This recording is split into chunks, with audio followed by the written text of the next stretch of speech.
Everybody, thank you for joining me once again here on the ML Family Channel. For those of you that's new, my name is Mary. Welcome, welcome, welcome. Glad to have you. Glad that you could join. Go ahead and give this video a big thumbs up by hitting that like button, and I ask that you please support my channel by hitting that subscribe button and becoming a permanent part of the ML family and helping me reach my goal of 1,000 subscribers, as well as hitting that bell notification. Why? So you can get my latest updates to everything that I post. Also, I ask that you please drop a comment. Let me know what you think, whether it be a comment, question, or opinion. Doesn't matter. I'll always respond back. Make sure that you share and make sure that you check the description where I'll leave my Facebook, TikTok, Twitter, and my Instagram and my Snapchat. So you can come join me over there. This is a stimulus check update for October 28, 2020. So let's get into it.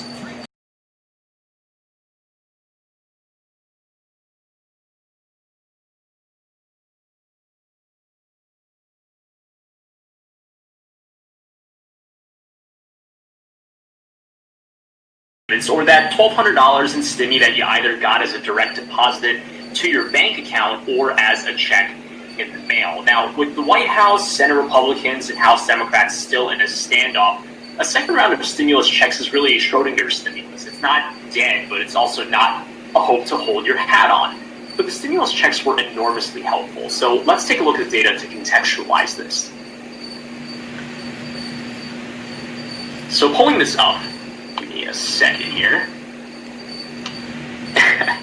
Now, the most important takeaway is that the lowest income needed those stimulus payments the most. And what's unique about the stimulus checks is that everyone got one. So the Philly Fed survey shows that among those on the higher end of the spectrum, those making more than $125,000, most, about 60%, put the money into savings.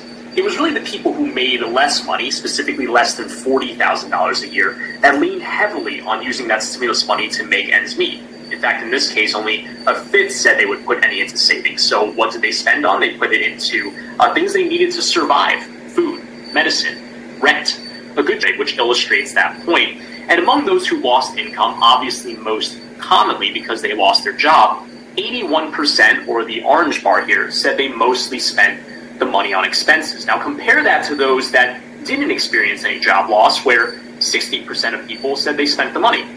Now think about the goal of the stimulus checks, right? It was obviously to help people make ends meet. Checks, those who got sick. And this is really the one place that I want to highlight where stimulus may have really helped versus that extra $600 a week in unemployment insurance that we've talked about at length on these programs. About the same share, 81%, or the orange bar again, who were ill themselves with COVID-19 or something else during that period, reported that they used the money on expenses instead of saving, which is the purple bit here. Now, the same Philly Fed survey that shows about 63% of people had that stimulus money by May 12th. But not everyone has gotten their money. Notice the plateau that occurred between the June and July periods at about 80% or so. Now, if you didn't set up a direct deposit, you probably waited weeks, even months in some cases, for a paper check or a debit card to arrive in the mail. And as of July, again, only about 80% of respondents said they got any money, the people that needed the most. But again, as we talk about this second round of stimulus, it's important for many reasons. Those may be the people that needed the most. But again, as we talk about this second round of stimulus, it's important to note how impactful those economic impact payments were and how they probably should be part of a next package, of course, assuming we even get one. Adam? Brian, thank you.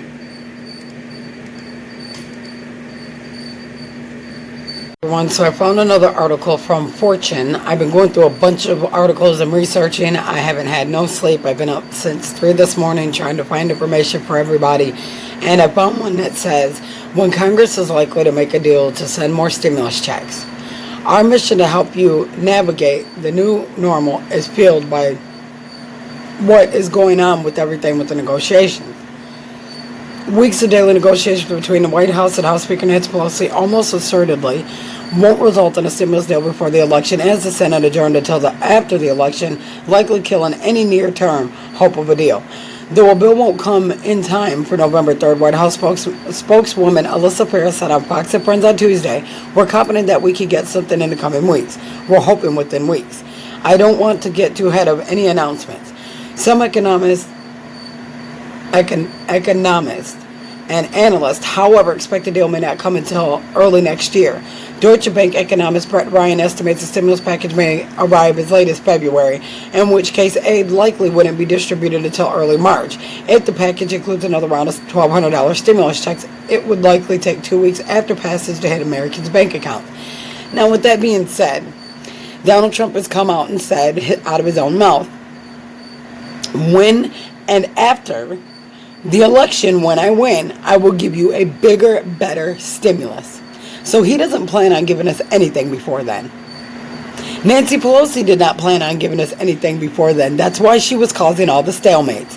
This is why I make it very clear I am not Republican, I am not Democrat. I do not vote party, I vote policy.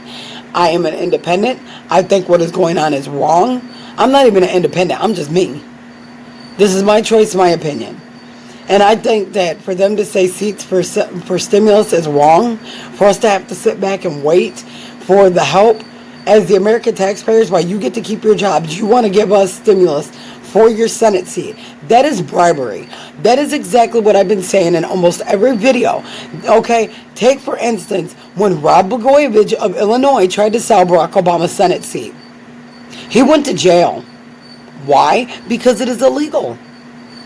He was bribing somebody into buying the seat in order for him to get money off it, apparently. I'm not going to say 100% fact that's the case, but I know because I'm from the state of Wisconsin, even though I'm not there anymore, I was there when he tried to sell the seat, and I was there when he went to jail, even though he's out of Illinois. Thing about it is, the point that I'm making is you cannot bribe the American taxpayers to give you a seat for stimulus help. People are dying, people are losing their homes, people are losing their vehicles, people can't pay their bills, people are hungry, and this is what you want. You want us to give you a seat for money. That is not okay for you to ask us that. It is not okay that you have us sitting here waiting. It is not okay that we have to painstakingly sit here every day with no help. Look at our children and tell our children, sorry, another day, no help. But I'm going to go ahead and end this video here. I've attached an interview. I've also attached articles.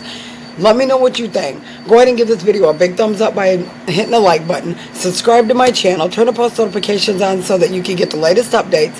And also make sure that you comment, whether it be a question, comment, or opinion. Drop it below. I'll always respond back. Make sure you share the channel and make sure you check the description. And I love y'all. And thank you for all the support. Stay safe. Social distance. Wear a mask. Wash your hands. Sanitize. And until the next one.